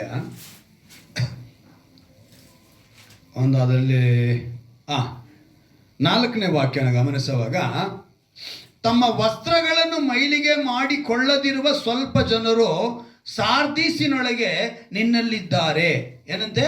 ತಮ್ಮ ವಸ್ತ್ರಗಳನ್ನು ಮೈಲಿಗೆ ಮಾಡಿಕೊಳ್ಳದಿರುವ ಸ್ವಲ್ಪ ಜನರು. ಮೈಲಿಗೆ ಅಂದರೆ ಕೊಳಕು. ಇಲ್ಲಿ ಆತ್ಮಿಕವಾದ ಅರ್ಥ ಏನೂ ಇದೆ, ಶಾರೀರಿಕ ಅರ್ಥನೂ ಎರಡೂ ಇದೆ. ಕೆಳಗಡೆ ನೀವು ಬಂದ್ಬಿಟ್ರೆ ಜನರು ಸಾರ್ದಿಸಿನೊಳಗೆ ನಿನ್ನಲ್ಲಿದ್ದಾರೆ, ಅವರು ಯೋಗ್ಯರಾಗಿರುವುದರಿಂದ ಶುಭ್ರ ವಸ್ತ್ರಗಳನ್ನು ಧರಿಸಿಕೊಂಡು ನನ್ನ ಜೊತೆಯಲ್ಲಿ ನಡೆಯುವರು. ಮೇಲ್ಗಡೆ ಮೈಲಿಗೆ ವಸ್ತ್ರ, ಕೆಳಗಡೆ ಶುಭ್ರ ವಸ್ತ್ರ. ಅಲ್ಲಿಗೆ ಆತ್ಮಿಕವಾಗೂ ಹೇಳಲ್ಪಡ್ತಾ ಇದೆ, ಶಾರೀರಿಕವಾಗೂ ಹೇಳಲ್ಪಡ್ತಾ ಇದೆ. ಎರಡೂ ನಾವು ಅರ್ಥ ಮಾಡ್ಕೊಳ್ಬೇಕು. ಇಲ್ಲಿ ಮೈಲಿಗೆ ಅನ್ನುವಾಗ ಪಾಪವೆಂಬುದನ್ನು ಸೂಚಿಸುತ್ತದೆ. ಯಾವುದು? ಮೈಲಿಗೆ ಅಂತ ಹೇಳಿದ್ರೆ ಯಾವುದು? ಪಾಪವೆಂಬ ವಸ್ತ್ರ. ಶುಭ್ರ ವಸ್ತ್ರ ಅಂತ ಹೇಳಿದ್ರೆ ರಕ್ಷಣಾ ವಸ್ತ್ರ. ದೇವರು ನಮಗೆ ರಕ್ಷಣೆ ಕೊಟ್ಟಿದ ಮೇಲೆ, ನಾವು ರಕ್ಷಣೆ ಹೊಂದಿದ ಮೇಲೆ ನಮಗೊಂದು ವಸ್ತ್ರ ಕೊಟ್ಟಿರೋದು. ಆ ವಸ್ತ್ರದ ಹೆಸರು ರಕ್ಷಣಾ ವಸ್ತ್ರ. ಪ್ರವಾದಿ ಯೆಶಾಯನ ಮೂಲಕ ಅದನ್ನು ಎಷ್ಟೋ ಸರಿ ನಾನು ನಿಮಗೆ ಹೇಳಿದ್ದೀನಿ. ಅಂದರೆ ಆ ರಕ್ಷಣಾ ವಸ್ತ್ರ. ಅಲ್ಲಿಗೆ ಆ ಮೈಲಿಗೆ ವಸ್ತ್ರ ಪಾಪವೆಂಬುದು ಹೆಂಗಿರುತ್ತೆ ಅಂತ ಹೇಳಿದ್ರೆ, ನಮ್ಮ ಸುತ್ತಲೂ ಒಂಥರ ದುರಾಲೋಚನೆ ಏನಿದೆ, ದುರಾಲೋಚನೆ, ಲೋಕದಲ್ಲಿರುವ ಕೆಟ್ಟ ಕಾರ್ಯಗಳು, ಇವು ಪ್ರಭಾವ ನಮ್ಮ ಮೇಲೆ ಬೀಳುತ್ತೆ. ಲೋಕದ ಕಾರ್ಯ ನಮ್ಮ ಮೇಲೆ ಬೀಳೋದೇ ಇಲ್ಲ ಅಂತ ಹೇಳೋದಕ್ಕೆ ಸಾಧ್ಯ ಏನಿಲ್ಲ. ಇದರ ಕುರಿತು ನೀವು ಯೂದನು ಬರೆದ ಪತ್ರಿಕೆ ನೋಡಿ, ಒಂದೇ ಅಧ್ಯಾಯ ಇರೋದು. ಅದರಲ್ಲಿ ಹಿಂದ್ಗಡೆ ಬಂದ್ಬಿಡಿ, ಪ್ರಕಟಣೆ ಹಿಂದ್ಗಡೆನೆ ಬಂದ್ಬಿಡಿ, ಅಲ್ಲೇ ಇದೆ. ಹಿಂದೆನೆ ಬಂದರೆ ಒಂದೇ ಅಧ್ಯಾಯ ಇರೋದು. ಅದರಲ್ಲೊಂದು ಅದ್ಭುತವಾದ ಮಾತು 23ನೇ ವಾಕ್ಯದಲ್ಲಿ ಬರೆಯಲ್ಪಟ್ಟಿದೆ. ಅವರನ್ನು ಬೆಂಕಿಯ ಬಾಯೊಳಗಿಂದ ಎಳಕೊಂಡು ರಕ್ಷಿಸಿರಿ, ಕೆಲವರನ್ನು ಭಯಯುಕ್ತರಾಗಿ ಕರುಣಿಸಿರಿ, ಹೊಲಸು ನಡತೆಯಿಂದ. ಹೇಗೆ ಅಂತೆ? ಹೊಲಸು ನಡತೆಯಿಂದ ಮೈಲಿಗೆಯಾದ ಅವರ ಅಂಗಿಯನ್ನು ಅಸಹಿಸಿರಿ. ಹೇಗೆ ಒಂದು ಮೈಲಿಗೆ ವಸ್ತ್ರ ಬರುತ್ತೆ ಅಂತ ಹೇಳಿದ್ರೆ, ಹೊಲಸು ನಡತೆ ಅಂದ್ರೆ ಕೆಟ್ಟ ನಡತೆ, ದುರಾಲೋಚನೆಯ ನಡತೆಯಿಂದ ನಮಗೆ ಹೊಲಸು ವಸ್ತ್ರ ಅಂದ್ರೆ ಮೈಲಿಗೆ ವಸ್ತ್ರ, ಪಾಪವೆಂಬ ವಸ್ತ್ರ ನಮ್ಮನ್ನ ಅಂಟಿಕೊಳ್ಳುತ್ತದೆ. ಇದು ಅಂಟಿಕೊಳ್ಳದಂತೆ ಅಂಟಿಕೊಂಡಿರೋನ ಅಸಹ್ಯಿಸಿ ಹೇಳ್ಕೊಟ್ಟಿದೆ. ಆಗ ನಾವೇನ್ ಮಾಡಬೇಕು? ರಕ್ಷಣಾ ವಸ್ತ್ರವನ್ನ ಧರಿಸಿಕೊಳ್ಳಬೇಕು. ಕೊಳಕು ಅಂಟೋದೇ ಇಲ್ಲ ಅಂತ ಹೇಳಿದ್ರೆ ಅವನು ಸುಳ್ಳುಗಾರ, ವೇಷಧಾರಿ ಆಗ್ತಾನೆ. ಅದು ದೀಕ್ಷಾಸ್ನಾನ ಹೊಂದಿದ ಮೇಲೆ. ಚೆನ್ನಾಗಿ ಗಮನಿಸಿ, ಪ್ರಭಾವ ನಮ್ಮನ್ನು ಯಾವ್ದು ಬೀರ್ತಾ ಇದೆ? ಮಂದಿರದಲ್ಲಿ, ದೇವರ ವಾಕ್ಯದಲ್ಲಿ ನಮ್ಮನ್ನು ಆ ಪ್ರಭಾವ ನಮ್ಮನ್ನು ಮೇಲೆ ಬೀಳುತ್ತೆ. ವಾಕ್ಯದ ಮೇಲೆ ಇರಬೇಕು. ಯಾಕಂತ ಹೇಳಿದ್ರೆ, ಯಾವಾಗ ನನಗೆ ದೀಕ್ಷಾಸ್ನಾನ ಹೊಂದಿದ ನಂತರ ನನಗೆ ಮುಟ್ಟಿಲ್ಲ ಅಂತ ಹೇಳಿದ್ರೆ, ನೆನಪಿನಿಟ್ಕೊಳ್ಳಿ, 1 ಪೇತ್ರ 5ನೇ ಅಧ್ಯಾಯ 8ನೇ ವಾಕ್ಯದಲ್ಲಿ ಏನಂತ ಹೇಳ್ತಾರೆ? ಸ್ವಸ್ಥ ಚಿತ್ತರಾಗಿರಿ, ಎಚ್ಚರವಾಗಿರಿ. ಹೇಗಿದ್ದಾನಂತೆ? ಸಿಂಹದೋಪಾದಿಯಲ್ಲಿ ಏನ್ ಮಾಡ್ತಿದ್ದಾನೆ ಅವನು? ಯಾರನ್ನು ನುಂಗಲಿ ಅಂತ ಹುಡುಕ್ತಾ ಇದ್ದಾನಂತೆ. ಯಾರೋ? ಶತ್ರು. ಅಂದ್ರೆ ಅವನು ಬಾಣ ಎಸಿತಾನ್ರಿ. ಅವನು ಬಾಣ ಎಸಿದ್ರೆ ಇರಲ್ಲ, ಅವನು ನಮ್ಮ ಮೇಲೆ ಕೊಳಕನ್ ಚೆಲ್ಲದಿರ ಇರಲ್ಲ. ಅವನ ಕೆಲಸ ಏನಂದ್ರೆ ನುಂಗಬೇಕು ಅಂತ ಕಾಯ್ತಾನೆ. ನುಂಗಲಿ ಅನ್ನೋ ಅರ್ಥ ಏನು? ಆ ಕೊಳಕನ ನಮ್ಮ ಮೇಲೆ ಹಾಕ್ಬೇಕು, ಆ ಧೂಳನ್ನ ನಮ್ಮ ಮೇಲೆ ಹಾಕ್ಬೇಕು. ಅವನಿಗೆ ಅದೇ ಕೆಲಸ. ಅವನು ಅದಕ್ಕೋಸ್ಕರ ಏನ್ ಮಾಡ್ತಾನೆ? ಯಾರ ಮೇಲೆ ಈ ಬಾಣನ ಎಸೆಯೋಣ, ಅದಕ್ಕೆ ಆ ಬಾಣ ಕುರಿತು ನಾನು ಮಾತಾಡಿದ್ರೆ 1000 ಬಾಣ ಹೇಳ್ಬೋದು ನಾನು. ಹೊಟ್ಟೆ ಕಿಚ್ಚು ಬಾಣನ ಹಾಕ್ತಾನೆ. ಏನ್ ಬಾಣ ಹಾಕ್ತಾನೆ? ಅದು ದುರಾಲೋಚನೆ ಅಲ್ವಾ? ಹೊಟ್ಟೆ ಕಿಚ್ಚು ಬಾಣ ಬಂದ್ಬಿಡ್ತು ಅಂತ ಇಟ್ಕೊಳ್ಳಿ, ಮುಗಿದೋಯ್ತು. ನಮ್ಮ ಹತ್ರ ಏನೇ ಇದ್ರೂ ಕೂಡ ನಮಗೆ ತೃಪ್ತಿ ಅನ್ನೋದು ಬರಲ್ಲ. ಹೊಟ್ಟೆ ಕಿಚ್ಚು ಬಂದ್ಬಿಟ್ರೆ, ಅಸೂಯೆ ಬಂತು ಅಂದ್ರೆ ಇನ್ನೂ ಮುಗೀತು. ಕ್ಯಾನ್ಸರ್ ಇದ್ದಂಗೆ ಅಸೂಯೆ. ಹೊಟ್ಟೆ ಕಿಚ್ಚು ಬೇರೆ, ಅಸೂಯೆ ಬೇರೆ ಅಲ್ವಾ? ಕೋಪದಿಂದ ನಮ್ಮ ಬದುಕನ್ನೇ ಹಾಳು ಮಾಡ್ಕೊಂಡ್ಬಿಡ್ತೀವಿ. ಏನು ಮಾಡ್ಕೊಂಡ್ಬಿಡ್ತೀವಿ? ನಿಧಾನಿಸಿ ನೋಡ್ಬೇಕಂತೆ ಅಲ್ವಾ? ಅವಾಗ ನಾವು ಏನು ಮಾಡ್ತಾ ಇದ್ದೀವಿ, ನಮ್ಮ ಮೇಲೆ ಅದನ್ನು ಬೀಳ್ದರಂಗೆ ನಮ್ಮ ಮನೆ ಒಳಗಡೆ ಹಲ್ಲಿ ಬರುತ್ತೆ, ಜಿರಳೆ ಬರುತ್ತೆ ಅಲ್ವಾ? ಜರಿ ಇರುತ್ತೆ, ಕೆಲವು ಸಮಯ ಕಪ್ಪೆನೂ ಬಂದ್ಬಿಡ್ಬೋದು ಅಲ್ವಾ? ಇವುಗಳಿಗೆಲ್ಲ ಏನು ಮಾಡಬೇಕು ಅಂತ ನೀವು ತಿಳ್ಕೊಂಡಿದ್ದೀರಲ್ವ? ಔಷಧಿ. ಇದೆಲ್ಲ ನೀವು ತಿಳ್ಕೊಂಡಿರೋವಾಗ ನೀವೇನು ಮಾಡಬೇಕು? ನನ್ನ ಮೇಲೆ ಆತ್ಮಿಕತೆಯಲ್ಲಿ ಬೀಳುವಂಥದ್ದನ್ನು ನಾನು ತಡಿಬೇಕು ಅಂದರೆ ಅದಕ್ಕೆ ನೀನು ಪ್ರಯತ್ನ ಮಾಡಬೇಕು. ಇದಕ್ಕೆಲ್ಲ ಔಷಧಿ ಕಂಡು ಹಿಡಿದಿದ್ಯಾ? ಇದಕ್ಕೆ ಔಷಧಿ ಆಗ್ತೀಯಾ? ಮನೇಲಿ ಸಕ್ಕರೆ ಇದ್ರೆ ಖಂಡಿತವಾಗಿ ಇರುವೆ. ನಿನ್ನ ಹತ್ರ ಇವಾಗ ಆತ್ಮಿಕತೆ ಸಕ್ಕರೆ ಇದ್ರೆ ನಿನ್ನ ನುಡುಕಿ ಹುಳ ಬಂದೇ ಬರುತ್ತೆ, ಶತ್ರು ಬಂದೇ ಬರ್ತಾನೆ. ಅದು ನೀನೇನು ಮಾಡಬೇಕು? ಅದಕ್ಕೆ ಒಂದು ಪೌಡ್ರ್ ಹಾಕ್ತೀಯಾ, ಇದಕ್ಕೆ ಒಂದು ಪೌಡ್ರ್ ಹಾಕಬೇಕು. ಯೇಸುವಿನ ಹತ್ರ ಇದೆ ಅದಕ್ಕೆ ಪೌಡ್ರು. ವಾಕ್ಯ ಪೌಡ್ರನ್ನ ಹಾಕೋ, ಅದು ಹೋಗುತ್ತೆ. ನೀನು ತಿಳ್ಕೋಬೇಕು. ರೈತ ಹೊಲದಲ್ಲಿ, ಗದ್ದೆಯಲ್ಲಿ ತನ್ನ ಯಾವುದೇ ಒಂದು ತೋಟ ಮಾಡಲಿ, ಕಳಪೆ ಬರುತ್ತಾ ಇಲ್ವೋ? ಅದನ್ನು ಕೀಳ್ಬೇಕಾಗಿರೋದು ಯಾರ ಕೆಲಸ? ಅವನ ಕೆಲಸನೇ. ಆ ಕಳಪೆನ ಅವನೇನು ಮಾಡಬೇಕು? ಕೀಳ್ಬೇಕು. ಹಾಗೆ ನಮ್ಮ ಸುತ್ತಲೂ ನಾವು ನನ್ನ ಸುತ್ತಲೂ ನಾನೊಂದು ಬೇಲಿ ಹಾಕೊಂಡ್ಬಿಡ್ತೀನಿ, ನನ್ನ ಸುತ್ತಲೂ ನಾನೊಂದು ಮುಖಕ್ಕೆ ಮಾಸ್ಕ್ ಹಾಕೊಂಡ್ಬಿಟ್ಟು ನನ್ನ ತಂಗೆ ಇಟ್ಕೊಂಡ್ಬಿಟ್ಬಿಡ್ತೀನಿ, ನನ್ನ ಪಾಪವೆಂಬುದು ಮುಟ್ಟೋದಕ್ಕೆ ಸಾಧ್ಯ ಇಲ್ಲ ಅಂತ ಯಾವನ ಹೇಳ್ದ ಅಂತ ಹೇಳಿದ್ರೆ ಅವನು ವೇಷಧಾರಿ ಅಲ್ವಾ? ಈಗ ನಮ್ಮ ಮೇಲೆ ಹೆಚ್ಚಾಗಿ ಪ್ರಭಾವ ಬೀರೋದಕ್ಕೆ ನಾನು ಒಂದು ಕಾರಣ ನಿಮ್ಗೆ ಹೇಳ್ತೀನಿ. ಒಂದು ದುರಾಲೋಚನೆ ಆಗ್ಬೋದು, ಏನೇ ಒಂದೇ ಆಗ್ಬೋದು. ಒಂದು ಕ್ಷಣಕ್ಕೆ ಅದು ಬರಲ್ಲ. ಆ ಒಂದು ಪ್ರಭಾವ ನಮ್ಮ ಮೇಲೆ ಬೀಳಬೇಕು ಅಂದರೆ ಅದು ಒಂದು ಕ್ಷಣಕ್ಕೆ ಬರಲ್ಲ. ಮೊದಲನೇದಾಗಿ ನಮ್ಮ ಮೆದುಳಿದೆಯಲ್ಲ, ಈ ಮೆದುಳಿನಲ್ಲಿ ಅದು ಆ ಥಾಟ್ ಅಂದರೆ ಚಿಂತನೆಯಲ್ಲಿ ಅದು ಬರುತ್ತೆ, ಸ್ವಲ್ಪ ಬರುತ್ತೆ.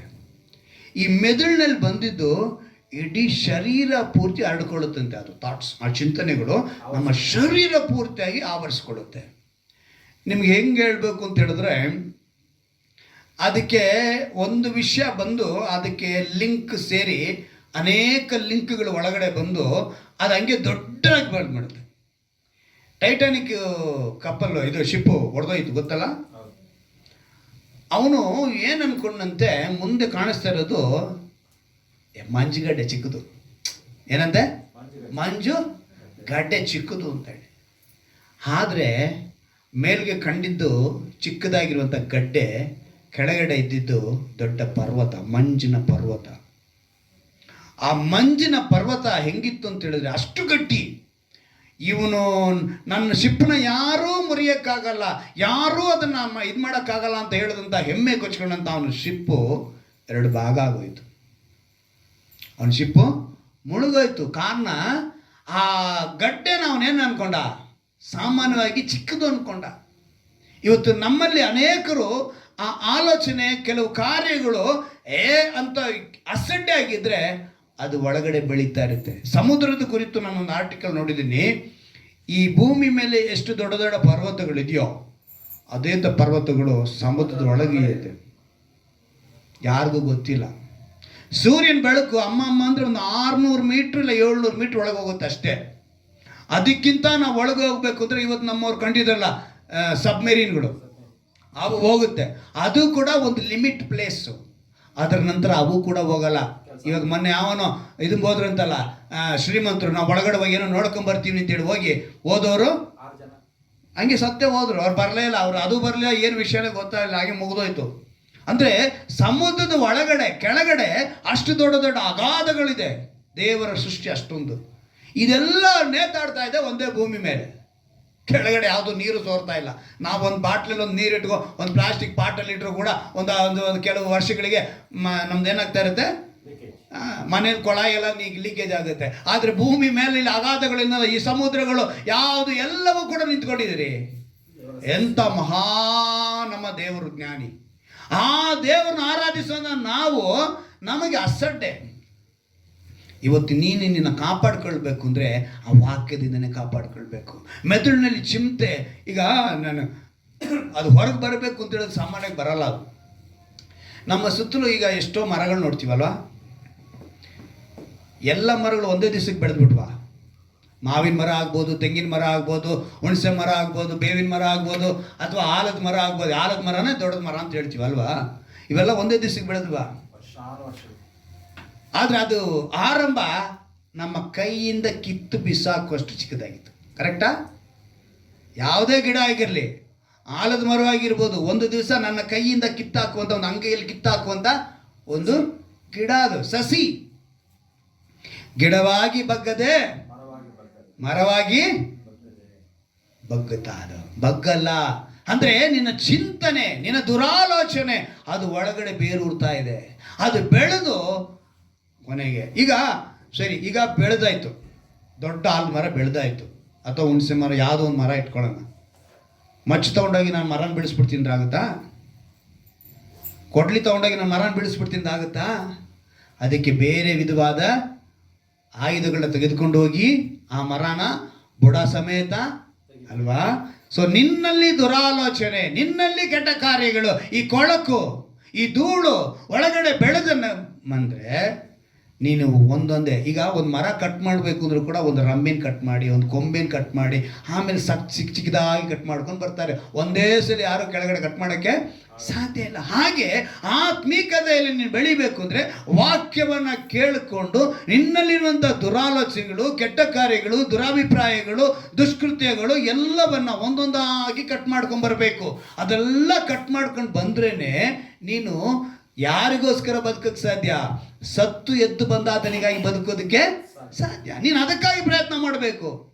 ಕುಡುಕನನ್ನು ಕಂಡವನು ಏನಪ್ಪ ಈ ಥರ ಬದುಕನ್ನ ಹಾಳು ಮಾಡ್ಕೊತಿದ್ದಾನಲ್ಲ ಅಂತ ಇವನು ಹೇಳ್ತಿದ್ದಾನೆ. ಅದೇ ಕುಡುಕ ಇವನ ನೋಡಿ ಬದುಕಕ್ಕೆ ಗೊತ್ತಿದ್ದಿರೋನು, ಇವನ ಲೈಫಲ್ಲಿ ಎಂಜಾಯ್ಮೆಂಟೇ ಇಲ್ಲ ಇವನಂತವನೇ. ಅವನಂತಾರದೇನೋ ಅಯ್ಯೋ ಈ ಥರ ಬದುಕನ್ನ ಹಾಳು ಮಾಡ್ಕೊಳ್ತಿದ್ದಾನೆ. ಇವನ ಚಿಂತನೆ ಏನು? ಸೊ ಚಿಂತನೆ ಇಬ್ಬರಲ್ಲೂ ಇದೆ, ವ್ಯತ್ಯಾಸವಾಗಿದೆ. ಇವತ್ತು ಮನುಷ್ಯನಲ್ಲಿ ಇದೇ ರೀತಿ ಇದೆ. ಅಂದರೆ ಅಂದರೆ ಇವಾಗ ಕುಡಿತಕ್ಕೆ ಅವನು ಆ ಚಟಕ್ಕೆ ಅದಕ್ಕೆ ಗುಲಾಮನಾಗ್ತಾನೆ. ಏನಾಗ್ತಾನೆ? ದಾಸನಾಗ್ಬಿಡ್ತಾನೆ. ಅವನು ಗುಲಾಮನಾದ್ಮೇಲೆ ಅವನಿಗೆ ಅಭ್ಯಾಸ ಕೊನೆಗೆ ಏನಾಗುತ್ತೆ? ದಾಸನಾಗಿ ಗುಲಾಮನಾಗುತ್ತೆ. ಅಭ್ಯಾಸಗಳೇನಾಯ್ತು? ಗುಲಾಮನಾದ ಅಲ್ವಾ. ಇವತ್ತಿನ ವಾಕ್ಯದ ಅಂಶ ಏನು ಗೊತ್ತಾ? ಗುಲಾಮರಾಗಿರಿ ದೇವರ ವಾಕ್ಯಕ್ಕೆ. ಹಲ್ಲೆಲೂಯಾ.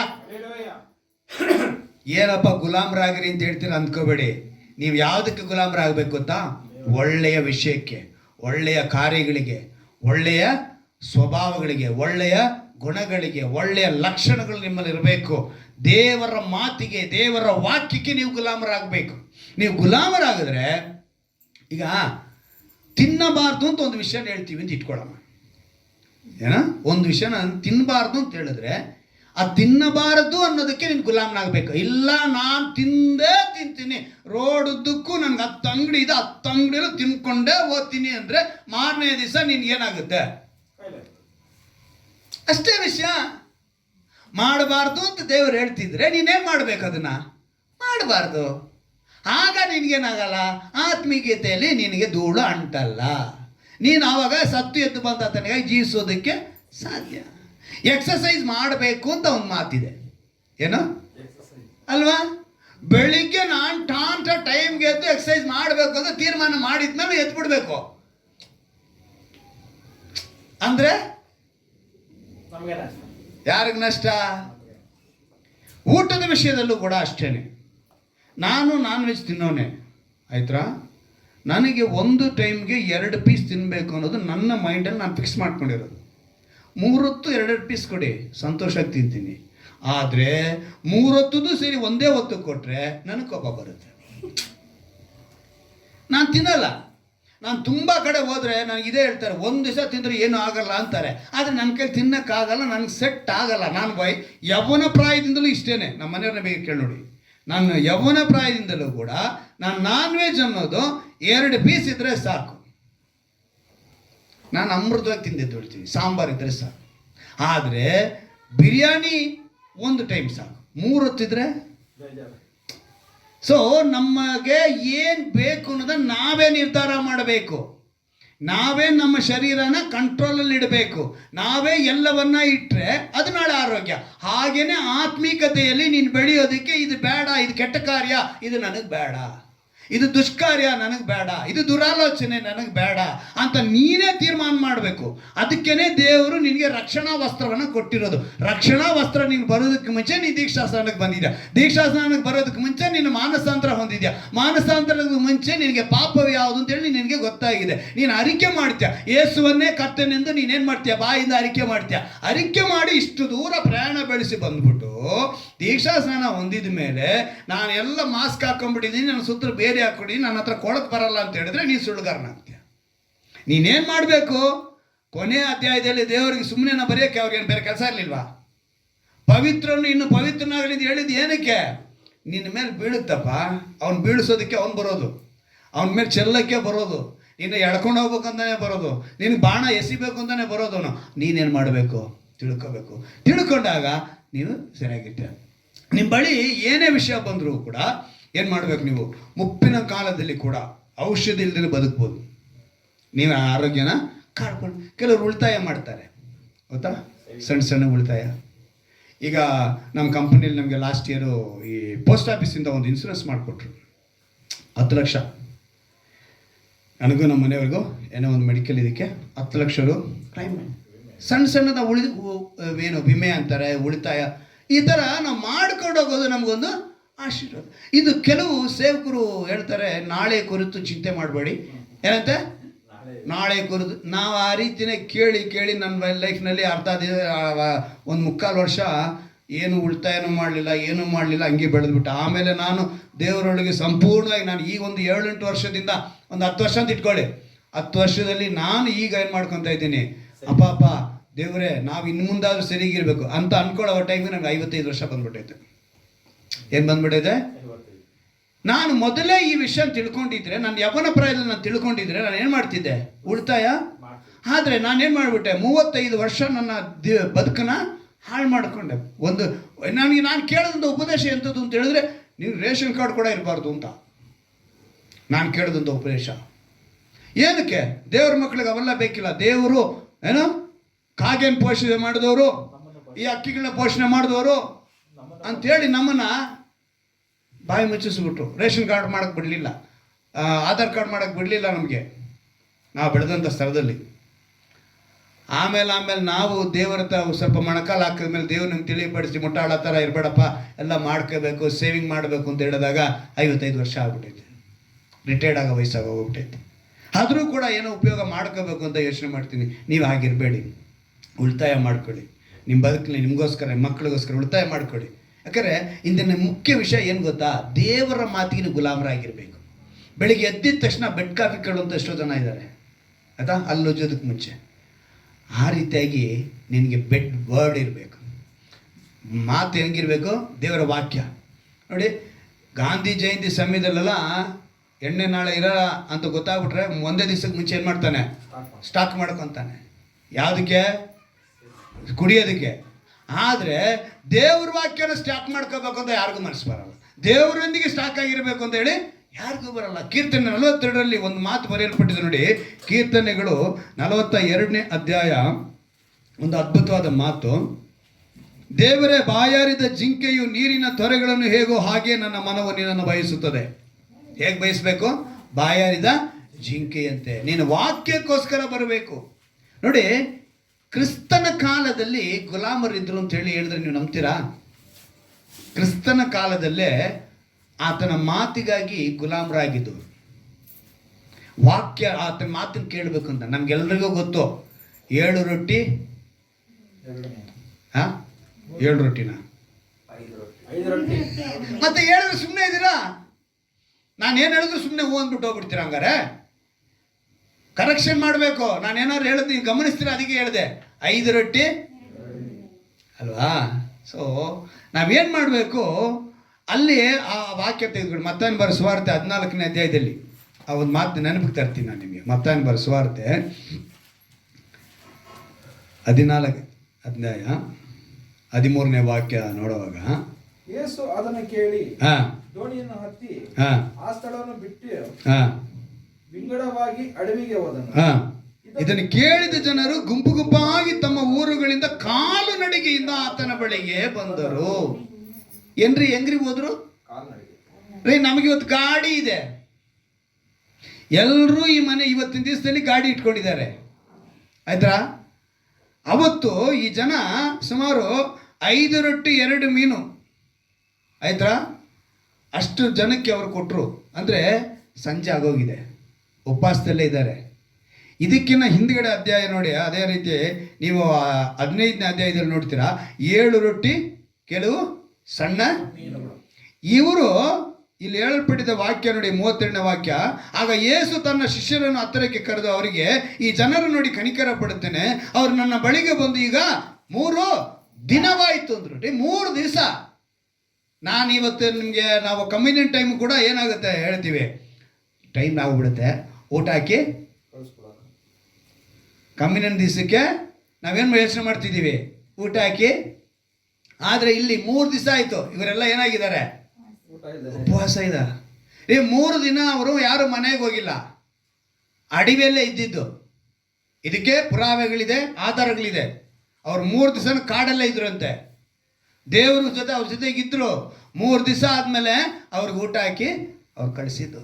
ಅಂದರೆ ವಾಕ್ಯಕ್ಕೆ ಗುಲಾಮರಾಗಿದ್ದರು, ದೇವರ ಮಾತಿಗೆ ಅವರು ಗುಲಾಮರಾಗಿದ್ದರು.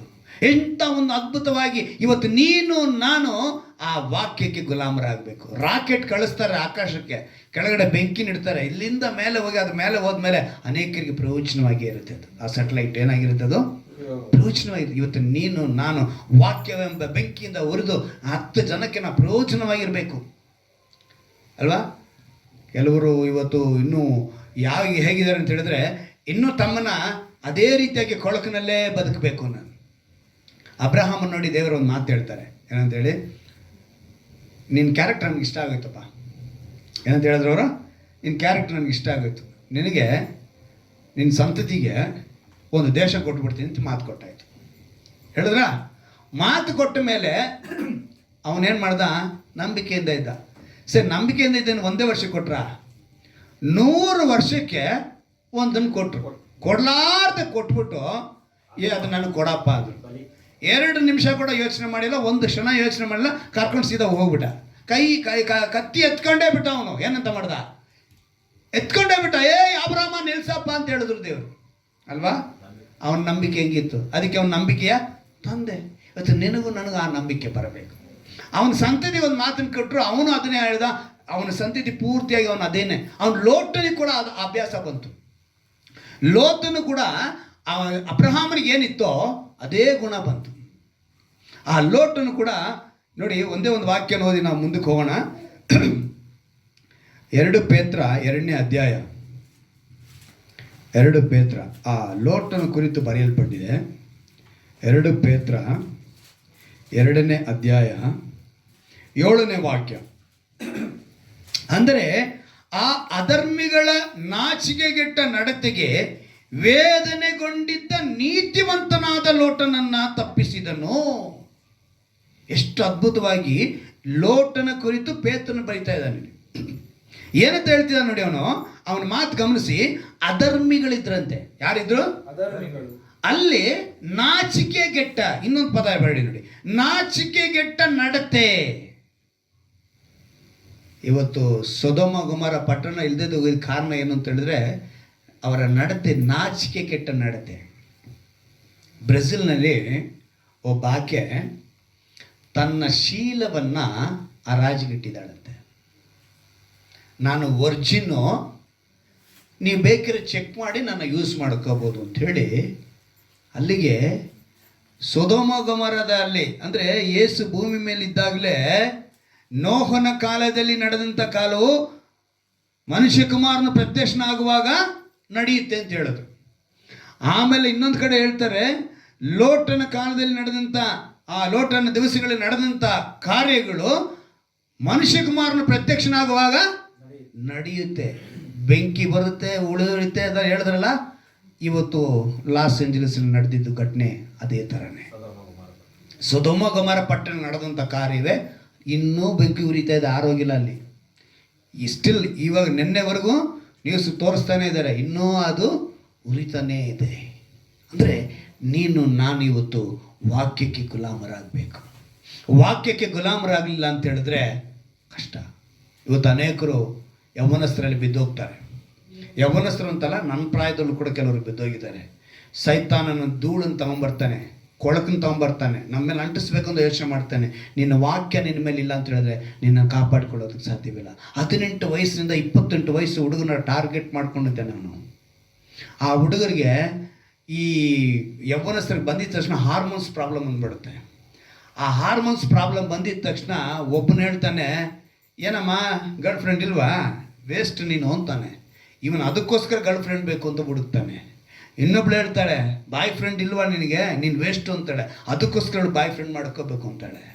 ಇನ್ನೊಬ್ರು ಹೇಳ್ತಾಳೆ, ಅವಳೇನು ಚಂದಾಗೇ ಇಲ್ಲ, ಅಂದಾಗೇ ಇಲ್ಲ, ಅವಳಿಗೆ ಮದುವೆ ಆಗೋಯ್ತು, ನನಗೆ ಮದುವೆ ಆಗಲ್ವಾ ಅಂತ ಒಬ್ಳು ಹೇಳ್ತಾಳೆ. ಇನ್ನೊಬ್ಬನು ಹೇಳ್ತಾನೆ, ಅವನು ಏನು ಇಲ್ಲಪ್ಪ, ಅವನಿಗೆ ಮದುವೆ ಆಗ್ಬಿಡೈತೆ, ನನಗೆ ಮದುವೆ ಆಗಿಲ್ಲ. ಹಳ್ಳದಲ್ಲಿ ಬೀಳುವಂಥವ್ರು ಇನ್ಸ್ಟಾಗ್ರಾಮಲ್ಲಿ, ಫೇಸ್ಬುಕ್ಗಳಲ್ಲಿ ಚಾಟಿಂಗ್ ಮಾಡ್ತಾರೆ. ಚಾಟಿಂಗ್ ಮಾಡಿ ಇದೆಲ್ಲ ಇವಾಗ ನಡೀತಿರೋಂಥ ಸೈಬರ್ ಕ್ರೈಮ್ಗಳು. ಈ ಚಾಟಿಂಗ್ ಏನಾಗುತ್ತೆ ಗೊತ್ತಾ, ಒಂದು ದಿವಸಕ್ಕೆ ತುಂಬ ಕ್ಲೋಸ್ ಆಗಿ ವಿಡಿಯೋ ಕಾಲ್ ಅಂತಾರೆ. ವಿಡಿಯೋ ಕಾಲಲ್ಲಿ ಒಂದು ದಿವಸ ಹೇಳ್ತಾರೆ ಶರ್ಟ್ ಬಿಚ್ಚಿಬಿಡು, ಇನ್ನೊಂದು ದಿವಸ ಪ್ಯಾಂಟ್ ಬಿಚ್ಚಿಬಿಡು, ಇನ್ನೊಂದು ದಿವಸ ಏನಾಯಿತು, ವಿಡಿಯೋ ರೆಕಾರ್ಡ್ ಆಗೋಯ್ತು. ಬ್ಲ್ಯಾಕ್ ಮೇಲ್. ನೀನು ಕೊಟ್ಟಿಲ್ಲ ಅಂದರೆ ನಿನ್ನ ತಂದೆ ತಾಯಿಗೆ, ನಿನ್ನ ಫ್ರೆಂಡ್ಸ್ಗೆ, ನಿಮ್ಮ ಬಂಧುಗಳಿಗೆ, ನಿನ್ನ ಕಾಂಟ್ಯಾಕ್ಟೆಲ್ಲ ಅವ್ರ ಹತ್ರ ಇರುತ್ತೆ. ಪ್ರಪಂಚ ಎಲ್ಲಿಗೋ ಹೋಗ್ತಾ ಇದೆ. ಎಷ್ಟೋ ಹೆಣ್ಮಕ್ಳು ಸೂಸೈಡ್ ಮಾಡ್ಕೊಂಡಿದ್ದಾರೆ, ಎಷ್ಟೋ ಗಂಡು ಮಕ್ಕಳು ಸೂಸೈಡ್ ಮಾಡ್ಕೊಂಡಿದ್ದಾರೆ.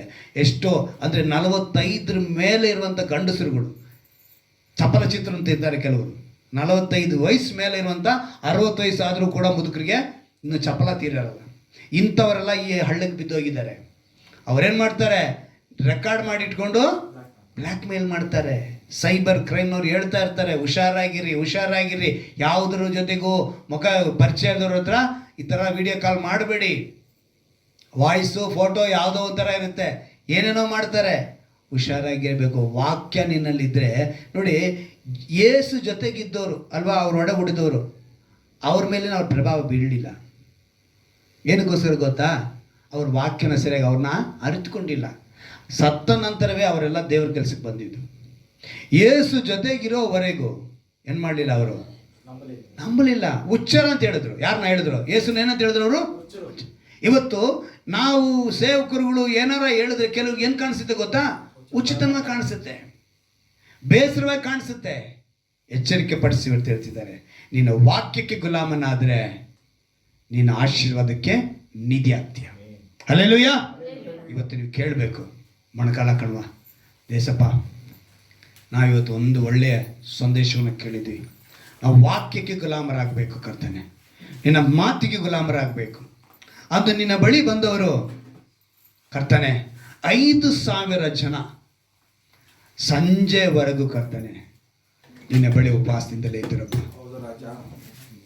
7 ರೊಟ್ಟಿ, ಕೆಲವು ಸಣ್ಣ ಮೀನುಗಳು ಕರ್ತನೆ, ಸುಮಾರು 4,000 ಬರೀ ಗಂಡಸರು ಮಾತ್ರ ಅಂತ ಲೆಕ್ಕ ಹಿಡಿದೆಯಪ್ಪ.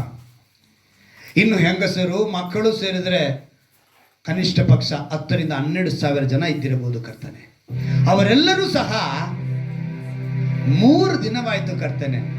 ಕಾರಣ ನಿನ್ನ ಮಾತಿಗೆ ಗುಲಾಮರು, ನಿನ್ನ ವಾಕ್ಯಕ್ಕೆ ಗುಲಾಮರು. ಆದ್ರೆ ಇವತ್ತು ಮನುಷ್ಯ ಕರ್ತನೆ ಅದನ್ನ ಅರಿಯದವನಾಗಿ, ಅದನ್ನು ಗ್ರಹಿಸದವನಾಗಿ, ಅದೆಲ್ಲ ಅಂದಿಗೆ ಇಂದು ನಮಗಲ್ಲ ಎಂಬ ಬೇಜವಾಬ್ದಾರಿಯಿಂದ ಅಸಡ್ಡೆಯಾಗಿ ಕಾಲ ಕಳೆಯುವಂತ ಅನೇಕರು ಈ ಭೂಮಿ ಮೇಲಿದ್ದಾರೆ ಅಪ್ಪ. ಅವರನ್ನೆಲ್ಲ ಎಚ್ಚರಿಕೆ ಪಡಿಸಿ ಇವತ್ತು ನೀನು ಅದ್ಭುತವಾದ ಒಂದು ಮಾತನ್ನು ಕೊಟ್ಟಿದ್ಯಾ. ಇನ್ನು ಮೇಲೆ ನಾವು ಜೀವಿಸುವರು ಸತ್ತು ಎದ್ದು ಬಂದಾತನಿಗಾಗಿ ಜೀವಿಸಬೇಕು. ಜೀವಿಸುವವನು ತನ್ನನ್ನು ಪವಿತ್ರ ಮಾಡಿಕೊಂಡೇ ಇರಬೇಕು. ವಾಕ್ಯಕ್ಕೆ ಗುಲಾಮನಾದರೆ ಮಾತ್ರ ನೀನು ಪವಿತ್ರನಾಗುವುದಕ್ಕೆ ಸಾಧ್ಯ ಎಂಬುದನ್ನ ನಿನ್ನ ವಾಕ್ಯದಿಂದ ನಮಗೆ ತಿಳಿಯಪಡಿಸಿದ್ದಕ್ಕಾಗಿ ಸ್ತೋತ್ರ ರಾಜ. ಯಾರ್ಯಾರು ಈ ವಾಕ್ಯಗಳಿಗೆ ಒಪ್ಪಿಸಿಕೊಂಡವರಾಗಿದ್ದಾರೋ, ಈ ವಾಕ್ಯವನ್ನು ಗ್ರಹಿಸುವರಾಗಿದ್ದಾರೋ, ಈ ವಾಕ್ಯಕ್ಕೆ ಗುಲಾಮರಾಗುತ್ತಾರೋ ಅವರೆಲ್ಲರಿಗೂ ಆಶೀರ್ವಾದ ನಿಧಿ ಉಂಟಾಗಲಿದೆ ನಮ್ಮ ಪ್ರಾರ್ಥನೆ ಕರ್ತನೆ. ಆತ್ಮಿಕವಾಗೂ ಶಾರೀರಿಕವಾಗೂ ಈ ಲೋಕದ ಧೂಳು ಕೊಳಕು ಇವರನ್ನ ಮುಟ್ಟದಂತೆ ನೀನು ಕಾದು ರಕ್ಷಿಸಬೇಕಾಗಿ ಪ್ರಾರ್ಥಿಸ್ತೇನೆ ತಂದೆ. ತಮ್ಮನ್ನು ಸಮರ್ಪಿಸಿಕೊಂಡವರಾಗಿ, ತಮ್ಮನ್ನು ಒಪ್ಪಿಸಿಕೊಟ್ಟವರಾಗಿ ದೇವರೇ ನೀನು ನಡೆಸಿಕೊಡಬೇಕಾಗಿ ನಾನು ಪ್ರಾರ್ಥಿಸ್ತೇನೆ. ಅದು ಲೋಟನು ಕರ್ತನೆ ನಡತೆ ಎಸೆಯ ನಾಚಿಕೆಗೆಟ್ಟ ನಡತೆಗೆ ವೇದನೆಗೊಂಡ ನಿಮಿತ್ತ ಅವನನ್ನು ನೀನು ಆ ನಾಶದಿಂದ ತಪ್ಪಿಸಿದೆ. ಇಂದು ಇರುವಂತ ಪ್ರತಿಯೊಬ್ಬ ಕ್ರೈಸ್ತರೆಂದು ಕರೆಯಲ್ಪಡುವಂತ ಪ್ರತಿಯೊಬ್ಬರು ಕೂಡ ಕರ್ತನೆ ನಾಚಿಕೆಗೆಟ್ಟ ಕರ್ತನೆ ನಡತೆಗೆ ಇವರು ವೇದನೆಗೊಳ್ಳುವವರಾಗಿರಬೇಕೆ ಹೊರತು ಆ ನಾಚಿಕೆ ಕೆಟ್ಟ ಕೆಲಸಕ್ಕೆ ಕೈ ಜೋಡಿಸುವವರಾಗಿರಬಾರದು ರಾಜ್ಯ. ಅಧರ್ಮಿಗಳ ಜೊತೆ ನಮಗೆ ಸಹವಾಸ ಇರಬಾರದು ಕರ್ತನೆ. ಅಬ್ರಹಾಮನಿಗೆ ಕೊಟ್ಟಂತ ಆಶೀರ್ವಾದವನ್ನ ಅಂದು ಲೋಟನಿಗೆ ಕೊಟ್ಟಂತೆ ಅದೇ ರೀತಿಯಾಗಿ ಕರ್ತನೆ ಆ ಅಬ್ರಹಾಮನ ಆಶೀರ್ವಾದ ಪ್ರತಿಯೊಬ್ಬರಿಗೂ ಇರುತ್ತೆ ಎಂದು ಹೇಳಿದ ಮಾತಿನ ಪ್ರಕಾರ ಇವತ್ತು ವಿಶ್ವಾಸದಿಂದ ಕೇಳುವ ಪ್ರತಿಯೊಬ್ಬರಿಗೂ ಕೂಡ ಕರ್ತನೆ ಅಂದು ಅಬ್ರಹಾಮನಿಗಿದ್ದಂತಹ ನಂಬಿಕೆ, ವಿಶ್ವಾಸ, ನಂಬಿಕೆಯ ತಂದೆ ಎಂದು ಕರೆಯಲ್ಪಡೋದಕ್ಕೆ ಕಾರಣ ಅವನು ನಿನ್ನ ಮಾತಿಗೆ ಗುಲಾಮನಾಗಿದ್ದಪ್ಪ. ನಾವು ಸಹ ಈ ವಾಕ್ಯವನ್ನು ಕೇಳುವಂತ ಯಾರೇ ಆಗಿದ್ದರೂ ಕೂಡ ಕರ್ತನೆ, ಅವ್ರು ಆನ್ಲೈನ್ ಅಲ್ಲಿ ಕೇಳಬಹುದು ಕರ್ತನೆ, ಯೂಟ್ಯೂಬ್ ಅಲ್ಲಿ ಕೇಳಬಹುದು ಕರ್ತನೆ, ಈಗ ಸಭೆಯಲ್ಲಿ ಕೇಳುತ್ತಿರಬಹುದು ಕರ್ತನೆ, ನಿನ್ನ ವಾಕ್ಯಕ್ಕೆ ಗುಲಾಮರಾಗಿ ಬದುಕುವಂತೆ ಇವರನ್ನ ಎಚ್ಚರ ಪಡಿಸು ರಾಜ. ವಾಕ್ಯಕ್ಕೆ ಗುಲಾಮರಾದರೆ ಕರ್ತನೆ ಸಿಂಹಾಸನವನ್ನ ಅಂಗೀಕರಿಸಬಹುದು ರಾಜ. ಸಿಂಹಾಸನಕ್ಕೆ ಬಾಧ್ಯರಾಗುತ್ತಾರೆ. ನಿನ್ನ ಮಾತು ಕೊಟ್ಟಿದ್ಯಾ, ಧೂಳಿನಿಂದ ಎತ್ತಿ ದರಿದ್ರನ್ನು ತಿಪ್ಪೆಯಿಂದ ಎಬ್ಬಿಸಿ ಪ್ರಭುಗಳೊಂದಿಗೆ ಕುಳ್ಳೆರಿಸಿ ಮಹಿಮಾಸನವನ್ನ ಅನುಗ್ರಹಿಸುವೆನು. ನಾನು ಉದ್ದೇಶಿಸಿದ ನೆರವೇರಿಸಿದ ಹೊರತು ನನ್ನ ಬಾಯಿಂದ ಹೊರಟ ಮಾತು ಹಿಂತಿರುಗುವುದಿಲ್ಲ ಎಂದು ಮಾತು ಕೊಟ್ಟಿದ್ಯಪ್ಪ ಕರ್ತನೆ. ಅವರಿಗೆ ಶೋಧನೆಯಲ್ಲೂ ಕೂಡ ತಪ್ಪಿಸಿಕೊಳ್ಳುವ ಮಾರ್ಗವನ್ನು ಸಿದ್ಧ ಮಾಡಿದ ಮಾತು ಕೊಟ್ಟಿದ್ಯಪ್ಪ. ಮಾತಿನ ಮೇಲೆ ನಂಬಿಕೆಯುಳ್ಳವರಾಗಿ ಬದುಕುವಂತೆ ಕೃಪೆ ಮಾಡಿಕೊಳ್ಳು. ನಿನ್ನ ಮಾತಿಗೆ ವಿಧೇಯರಾಗುವಂತೆ, ನಿನ್ನ ಮಾತಿಗೆ ಗುಲಾಮರಾಗುವಂತೆ, ನಿನ್ನ ವಾಕ್ಯಕ್ಕೆ ಗುಲಾಮರಾಗಿ ಬದುಕುವಂತ ಅನುಭವದೊಳಗೆ ನಡೆಸುವಂತ ಒಪ್ಪಿಸಿಕೊಡುವ ಪ್ರತಿಯೊಬ್ಬರನ್ನು ಕೂಡ ನಿನ್ನ ಆಶೀರ್ವಿಸು, ಬಲಪಡಿಸು. ಈ ತಿಂಗಳು ಪೂರ್ತಿಯಾಗಿ ನಮ್ಮನ್ನು ಆಶೀರ್ವಿಸಿದೆಯಪ್ಪ. ಮತ್ತೆ ಬರುವಾರ ಕರ್ತನೆ ಒಂದು ವಿಶೇಷವಾದ ವಾಗ್ದಾನದೊಂದಿಗೆ ನಾವು ನಿಮ್ಮನ್ನು ಕರ್ತನೆ ಎಸೆಯ ಮಹಿಮೆಪಡಿಸಿ ಕೃಪೆ ಮಾಡಿಕೊಡಬೇಕೆಂದು ನಮ್ಮ ರಕ್ಷಕನ ವಿಮೋಚಕನಾಗಿರುವ ಯೇಸು ಕ್ರಿಸ್ತನ ನಾಮದಲ್ಲಿ ಪ್ರಾರ್ಥಿಸಿ ಬೇಡಿ ಒಂದು ಜೀವನ ತಂದೆಯೇ. ಹಲ್ಲೆಲೂಯಾ.